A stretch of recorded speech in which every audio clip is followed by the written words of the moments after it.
This is a read of the Lump vignette. I woke up one day with a lump on the back of my hand.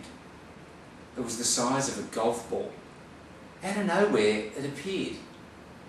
I freaked out. Went straight to the doctor. He was a crusty old guy. Terrible bedside manner. But he was popular. Always had a full waiting room. I walked into his office. He said in his grumpy style, "Now, what's the problem?" No how are yous, other pleasantries, straight down to business. Showed him my lump. He studied it for a long time. "Did you drop something on it?" I said, "No, I just woke up with it." He had a very concerned look on his face. He wasn't speaking. He said, "Do you feel okay?" I said, "I think so." He said, "Either you do or you don't." I said, "I'm a bit nauseous." He says, "I need to go get a book." Whispering's never great in a medical situation. Now I really started to panic. I obviously had a rare exotic disease that needed looking up. I thought to myself, you've probably only got months to live, maybe weeks. So many things I wanted to do, so much time wasted. What about my family? I needed to get my house in order. He was gone forever. I just sat in this quiet doctor's office by myself, thinking about my imminent death. Finally, he comes back with a massive medical book and a serious look on his face. I thought, this isn't good. He says, "Lie your hand down flat on the table, face down." And he looked at it with an intense amount of focus. And in a swift move, the doctor then lifted the book high and slammed it down on my hand. He said, "That should sort it out." And it did.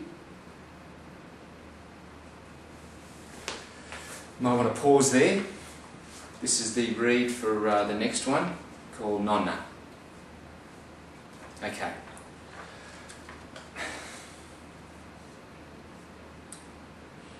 My grandmother lived with us growing up, a really passionate lady.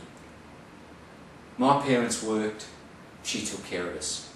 She loved her vegetable garden, grew all these amazing fruits and vegetables. She would hand them out to family and neighbours. Everybody loved her.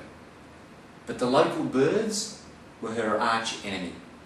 They came to feed on the produce. Occasionally the bigger birds would swoop her.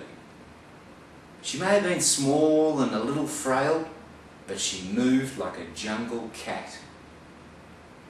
She watched over us while we did our homework. Then all of a sudden she would charge out the back of the house into the garden, shouting obscenities in Sicilian at the birds. "Malanova mi hanno! Disgraziati!" Then she'd come back inside. "Who's hungry?" She had an elaborate netting system, but that didn't stop the birds getting through. Nonna then created a scarecrow with our old clothes. While it was very lifelike and a fashionable scarecrow, it didn't work. But my grandmother wouldn't be beaten.